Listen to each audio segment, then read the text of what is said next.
Hi, I'm Erin, And I'm Jay. and you're listening to episode 72 of the Salty Mother Clutchers podcast.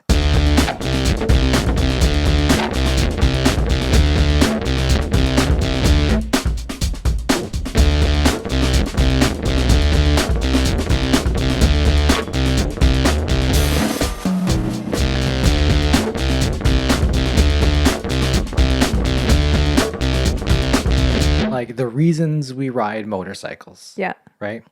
And we've covered a lot of them in the past on other episodes, and we call bullshit on a lot of them too, right? Yeah.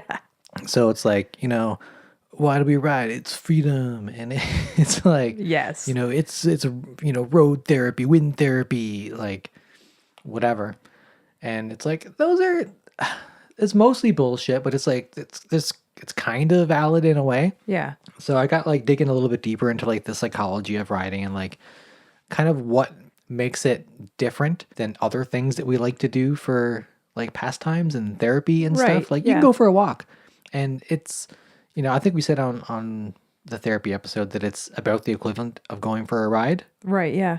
But it's like, okay, so why the fuck are we riding? Oh, If and I think that was in comparison to like the mental effects of like a very low impact exercise. Yeah. And because they always compare like motorcycles, the physical pro being a lot like a low impact exercise. So it's going to take some explaining. Yeah. Yeah. Okay. Part of it, what I found out, which was very interesting, is like people, when we're riding motorcycles, we talk about how like, we're one with the road. We are connected to whatever the fuck. And like, it's mostly wishy-washy bullshit. And it turns out that there's actually a lot of science to back that up. Right. That you're actually connected to your motorcycle, like Yep. mentally as well as physically. Yeah. Yeah. So they did basically brain scans of people using tools. Okay. And if you think back, like, bazillion years ago, like caveman times, Yeah. like we use tools and we start to make more complex tools to do things in order to like be human, essentially. Right. You That's what makes us different from other animals, right? We use these tools and we use these complex tools, and then we make better things and we keep making them more complex. Yeah. And knowing how to use them as an extension of ourselves Right. is kind of what the difference is. So they scanned brains of people, and there's like these certain parts of the brain, I don't know what the fuck they're called, that basically shows when you recognize yourself. So there's these two spaces around you, and it's like one is personal space, and the other, I think it's called like peripersonal or something like that. Something like that. I don't know. Okay. I have it on my phone, Okay. which is over there. And it encompasses everything that's like within your reach. Right. So it's like your anything that you can touch in this space is Yeah. like called your peripersonal space. Okay. And then your personal space is you. You physically? It's your hands, it's your feet, Right. it's your body. Yeah. And basically what they did whenever they scanned people's brains, people that were using these tools and could use them well, Yeah. those objects that are in their peripersonal space, they start to blend into your personal space. So your mind actually sees these objects as an extension of your physical body. Okay. So your personal space actually gets larger. Right. Okay. And like you as yourself, the way that your brain sees yourself in your body is actually including these objects, right? Yeah, you know what? Sort of like just I'm trying to like wrap my head around the idea of that. And the first thing that came to my mind was like if you were wearing like a large jacket, like a big Yeah. winter coat or like a big skirt or something, and it took up all this room. Like Yeah. it very, without even thinking about it, like that is you. Yeah. Yeah. So it's like the same way like when people play guitar, right? Yeah. Like they become so like a part of the instrument, like they just know it so well that they can do so much without even thinking about it. Right. It's everything just like Yeah. second nature. Yeah. And then it's the same cases for them where it's like that object is now literally, as far as their brain is concerned, a part of them. Yeah. of It's an course. extension of them rather Yeah. than an object. Whereas if you were, fucking garbage at guitar or picking up guitar for the first time, that object is still going to be in your peripersonal space. Right. Okay. So with motorcycles, it's kind of an extension of that concept. Once you're so in tune with riding, or you're starting to ride more second nature, it's because your body is actually considering this object, this tool, as Like your greater form. part of you. Yeah. And maybe not entirely, but like it definitely it blends. Right. Yeah. Like when you're riding, like you can feel like how the wheels react, and like when you're doing like a Yeah. push and pull turn sort of thing. yeah. I just found that super interesting and like super relatable, because like it's definitely, you can see the before and after when you learn to ride versus after you've been riding for a while. It's like, Or when you change motorcycles. yes. Yeah. Yeah. So like that blending between those two perceptions is like a constant shift around, right? Depending Yeah. on what bike you're riding, depending on probably the terrain, depending on your fucking mood. Right. Yeah. The fact remains that like you can perceive the motorcycle as part of your actual body. I mean, that just like makes sense in like the way that if you didn't read that article at all, just that people are always like, you know, I am one with the motorcycle. Yeah. It's like without really understanding the concept of the history of becoming a human. Yeah. You still like know the sensation or whatever that like mental connection is that all of a sudden like you're no longer thinking about the motorcycle as the tool. You're using it as part of your body. Yeah, it's like they did as part of the same study. They gave like a monkey robotic arms or some shit. Yeah. And like the same sort of brain patterns in the monkey's brain recognized those robotic arms as extensions of its own arms. As it thought of doing things and the arms did things, it was like, this is me. Right. Yeah. You're making it do the things, you're in control of it, and your brain thinks that that is you. Yeah. So like, yeah, it's wishy-washy and like horseshit and whatever, but it's actually really fucked up that it's real. So does this only really apply to I'm trying to think like does this only apply to the tools that you use or the things you actually put on your body? Like, I don't know what I'm trying to say really, but like say like you were stuck in a space for a long time. Like would a person feel like the space is them? Or does it only apply to like the physical touch of the thing? I don't know if it's just the physical touch of the thing, but it comes down to using that item as a tool Okay. for like a greater purpose. Yeah. So if you're using this thing and to like, get point A to point B, or like to do turn this into that, like to do something using that tool, then that way you can start to perceive it. So I'm not sure in the context of like a room. Like I how that wonder would if work, like but the space, like the space concept that I'm like, that I don't actually have is like, maybe that only applies to drugs. Maybe like if you are on some drugs and you have like just a skewed version or vision of like who you are, what you're doing and how you're doing it, then maybe there's a little bit of a mind bend there of like a physical space feeling like you are physically the space. So maybe I'm just getting into drugs territory. Yeah, I think I'll put that on a different episode. yeah, unless someone can send me an article, I think that's drug territory. Like people definitely say like, like this house is a part of me and I'm a part of this house. and- I'm one with the forest, one with the ocean. yeah, that's not what I'm talking about. Yeah, like I that's know it's not what you're talking about. I'm just challenging you to think like, Yeah. can this extend to an even greater place? yeah, and I don't make up the rules. Right. But like, One is drugs and Jesus, and the other is true life science. yeah, 'cause like my instinct is to go when someone says they're one with the road, like whatever else. I'm like immediately thinking like, oh, is it the same way that like Dipsy Do Granola Face is like one with the woods? Yeah. Like bullshit. But it's actually in the case where they put it to use with tools, like if you were to use a hammer and get so good at using a hammer or a prosthetic leg or something, like you recognize as part of yourself. Like, And yeah, sorry, go I was ahead. just gonna say, and with motorcycles, it's like it's even like more intense because we're using like a hammer or hand tools or something, and recognize those as extensions is one thing. But when you're on a motorcycle, it's like a full body Yeah. thing. Yeah.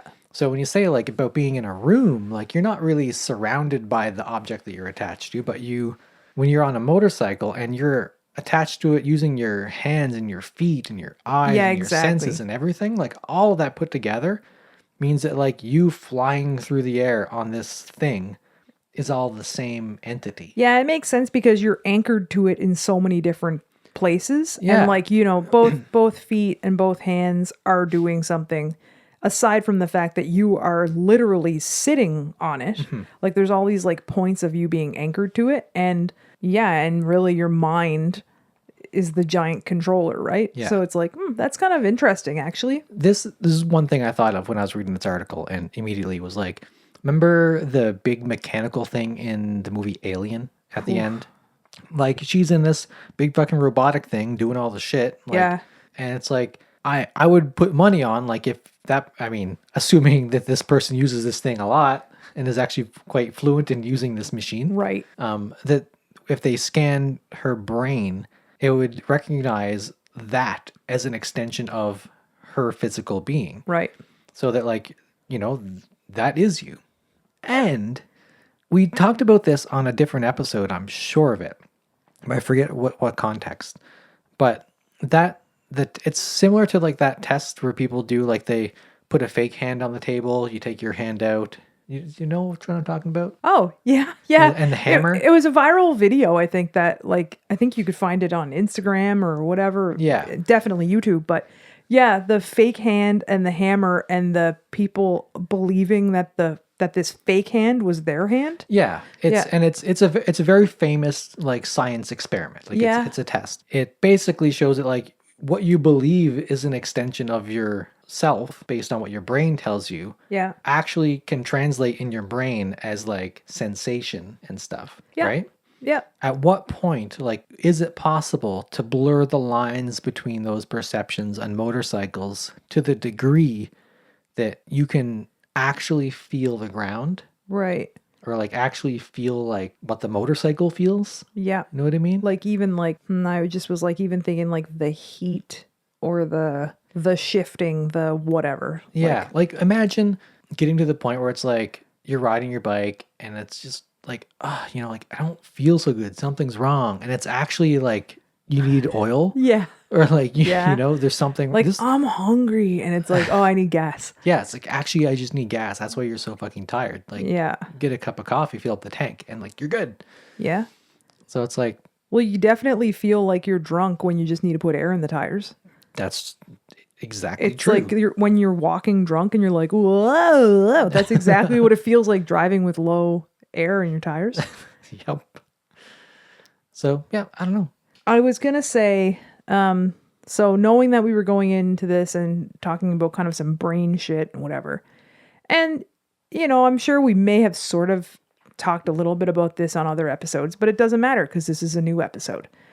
I wanted to look up what I'm calling the psychological promises of riding a motorcycle. Okay. Because if you look up anything to do with like psychology and motorcycle riding, like there's always going to be like these top like 5 things. And so some of them are like actual physical things. But the first things they're going to say is like you develop a higher level of concentration. If you ride motorcycles regularly, you develop a higher level of concentration. Well, I would question that one. You're like rolling your eyes. And I honestly think in all of the things that they promise to you psychologically for riding a motorcycle, I think we're just going to call bullshit because I just think there's too many variables. I think like you may have a higher level of concentration because that's what's in the cards for you today. Like you slept well, you ate well, you drank well, you don't have any high stress things going on. Like, and you can actually like pay attention.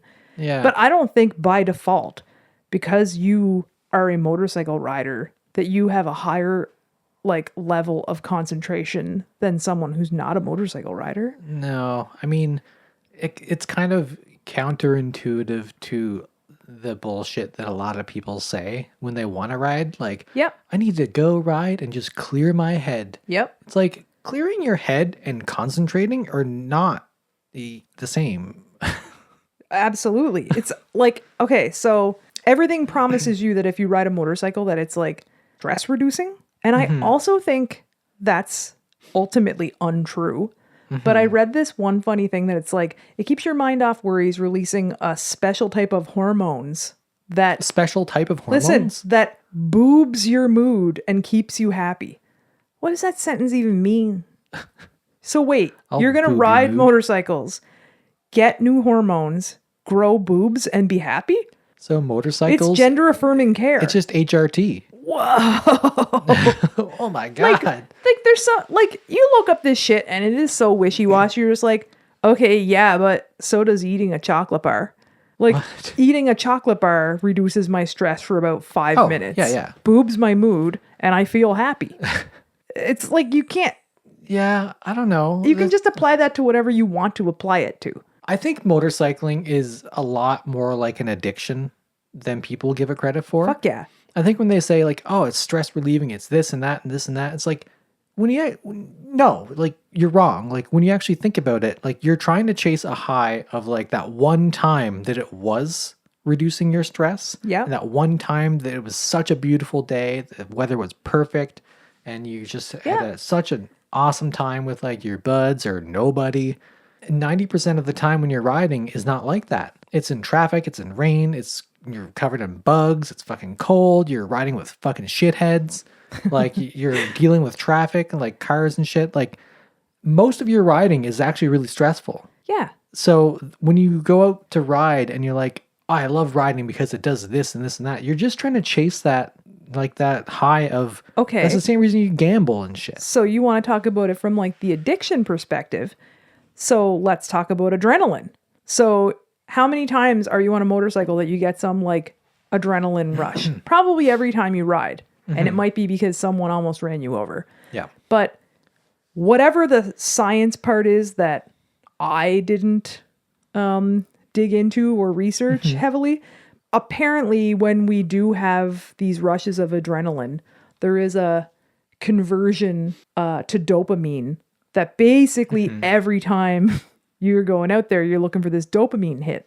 Yeah. Which is exactly why I did all these other things that I've been doing for the last many years. It's just you're going after this adrenaline rush and this dopamine hit. So that is a psychological promise that technically and scientifically is true, but it's not. But that's not stress reducing. I don't think so either. Like adrenaline and dopamine are not stress reducers necessarily. Right. Like especially adrenaline. Especially if you're addicted to it. Yeah. It's just stressing you out more. Now, if it released like nothing but like serotonin all fucking day, then like sure. It promises you pure joy. Pure trans joy. Pure trans joy and a positive outlook. Again, I'm just like season 4 of this podcast. Do you think that I'm looking straight at the camera now? Do you think that motorcycles give people a positive fucking attitude? We have a podcast called Salty Mother Clutchers because motorcycles are so fucking shit. Like it's positive outlook. So super positive. I'm just saying it doesn't matter. It's like in the moment how you're looking at something. It's like it can be up and it can be down. Like I don't look out the window on like a 20-degree summer day that it's spilling out and be like, what a positive outlook I have on riding today. Yeah. No, I don't have that. I do not have that outlook. How many times did you get on a bike to go ride and you're like, oh, this is going to fucking suck for the next 12 hours?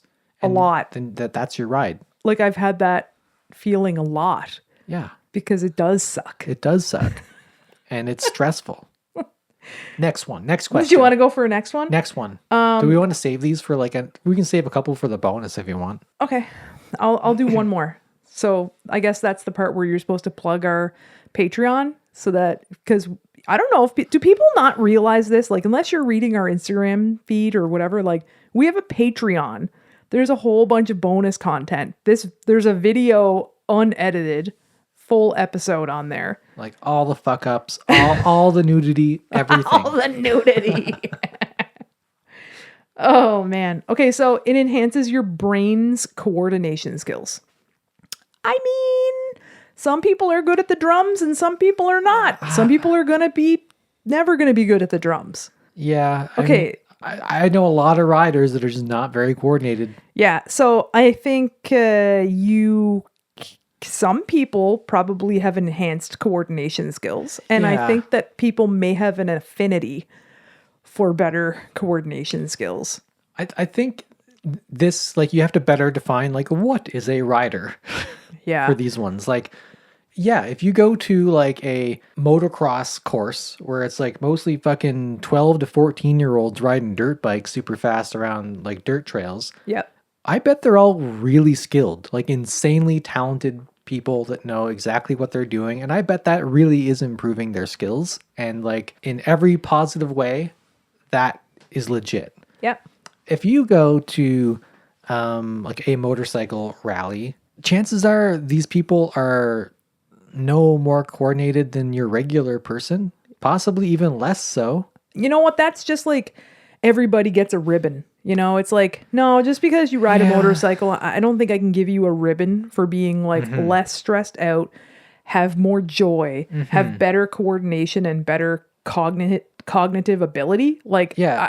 It's like, bro, you put that bike on your trailer and hold it by your truck to get here. Like that is not improving your coordination at all. I mean, maybe like to get it. that too, right? Depends on how many people it took to get that bike up there, I guess. And also, like, who the fuck knows where these studies come from? Because they literally might be like opinion pieces, or they're like, we tracked the riding of 3 people, Yeah. and this is what we came up with. And Just it's like a like, Facebook oh, poll. whatever, go fuck yourself. Yeah.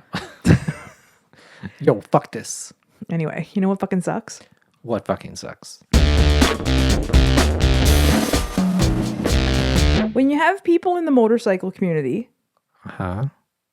who are public figures, possibly businesses, arguably influencers on social media, who keep fucking posting homophobic, misogynistic, bullshit, sexist memes, story posts, captions, whatever.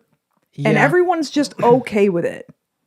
Everyone's just like, I'm going to keep following along. Yeah. I don't think I like that, but I'm not going to do anything about it. I'm going to keep following and I'm going to say fucking nothing. Yeah, it's unfortunate and it's not unexpected. In the Like, motorcycle in the community. motorcycle in the community in general. Yeah. Like it's the way it is. Like it's a fucking shitty outlook that like bro people have, mostly bro people. Mm-hmm. Some like cis chicks too. Yeah. Oh, yeah. They just have no problem with being super homophobic. And that's just because that's their life and they never get any flack for it because they're straight as fuck. And I mean, it is what it is. That's why we have things like the Queer Ride, and that's why we have Queers on Gears. 'Cause it's to help combat this and help bring us together and, you know, kind of let us know that there are good people out there. Because the chances are, if you have a friend who rides a motorcycle, Yep. they're homophobic. Yeah. Like, Oh, yeah. pretty And sexist. and sexist. For sure. Like that's a pretty, you know, broad statement to have. Yeah. But I'm willing to bet, I would place money on, if you have a friend who rides a motorcycle, they're probably homophobic. Like, That's just the way it is. that is unacceptable. It's pretty fucking shit. That's for sure. So But they're all fine with it. That's the thing. that's Like, that's the part that fucking sucks. It's like Yeah. it's totally a two-parter. It's like it fucking sucks that this is what the motorcycle world looks like. Mm-hmm. It's just polluted with people who can say whatever the fuck they want, which is terrible. And then all these other people that are like, yeah, Yeah.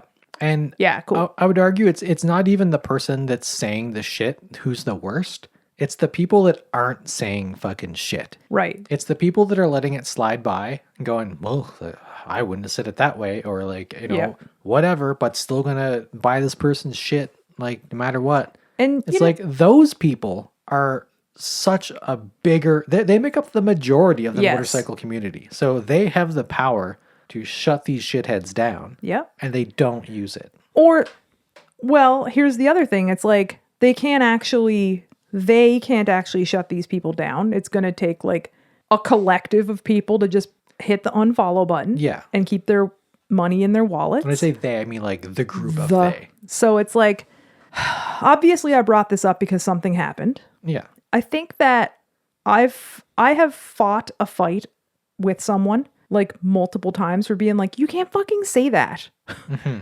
And here's why. Like, and here's how you're wrong Mm-hmm. and how you suck. And it's like, okay, thank you for your feedback.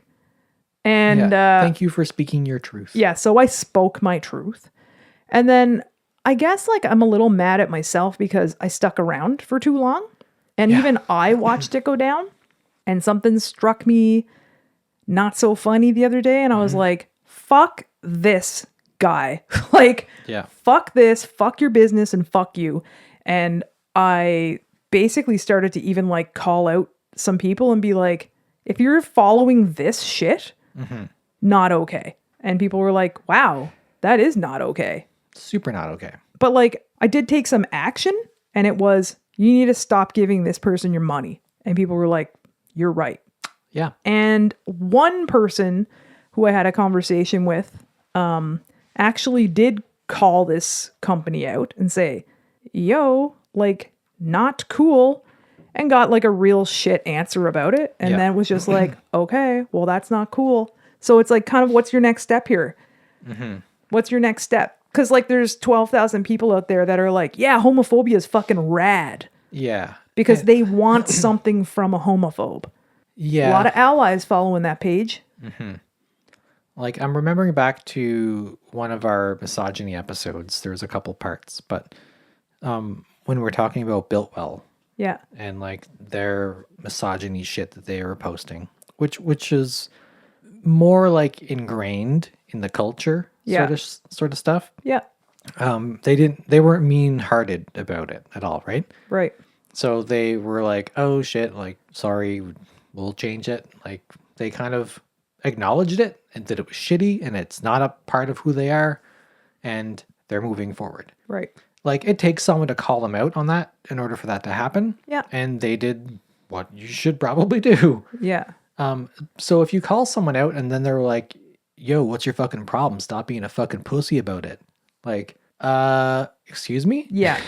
Like, pretty sure fuck you, bro. Yeah. Like I got no problem saying like I unfollowed Indian Larry motorcycles like years ago. Years and years ago. Yeah. Like, was a huge, like, insanely like huge fan of these people. Yeah. And then once Trump was elected, Yeah. I started seeing shit that was just like, okay, like the misogyny's ramping up, the racism's ramping up, like, Yeah. and you realize that you're following, and like not just Indian Larry motorcycles, but like a lot of people in that crowd, are like just racist. Right. I was saying this to someone recently that like the homophobia apple doesn't fall too far from the racist tree. And that is so fucking true. Absolutely. And it's like, you can't unsee it once you see it. And like those people that are not straight up apologizing for it, like they're not posting this shit by accident. They're not posting this shit to be funny. Yeah.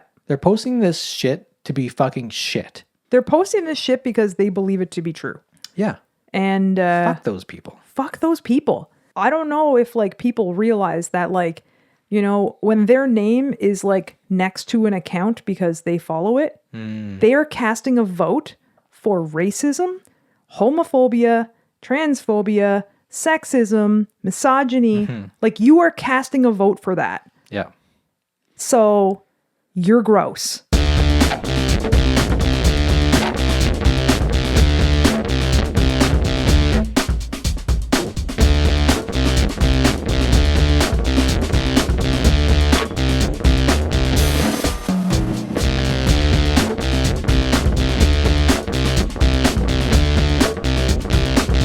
That's fascinating. It's fascinating. This is the fascinating episode.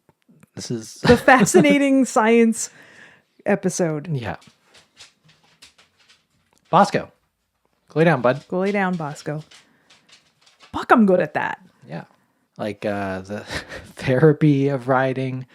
Totally, he's fucking me up bad. He's just laying there like he's laying like Superman. P.S. That movie's on my list of old movies I want to rewatch. We should watch it. Okay. It's really fucking scary though. Yeah, I know, but I got you on a thing right now where I'm making you watch scaries with me. There's like fuzz in your hair on this side. Where? At the back. It's either fuzz or like a little spider or something. Could you maybe get it out? It's gone. Personal space. And I hope it's fucking called that. Every time I have to do a fucking sucks, I'm like, how the fuck am I gonna say this? Yeah. Whoa. Excuse me. What's my fucking heart rate now? Oh my god, my god. I was like, I don't know if you want to throw in a bin and dent today, but I feel like this episode I'm not being very articulate and my brain is buzzing. 10 points for the Brappy boy. Good boy.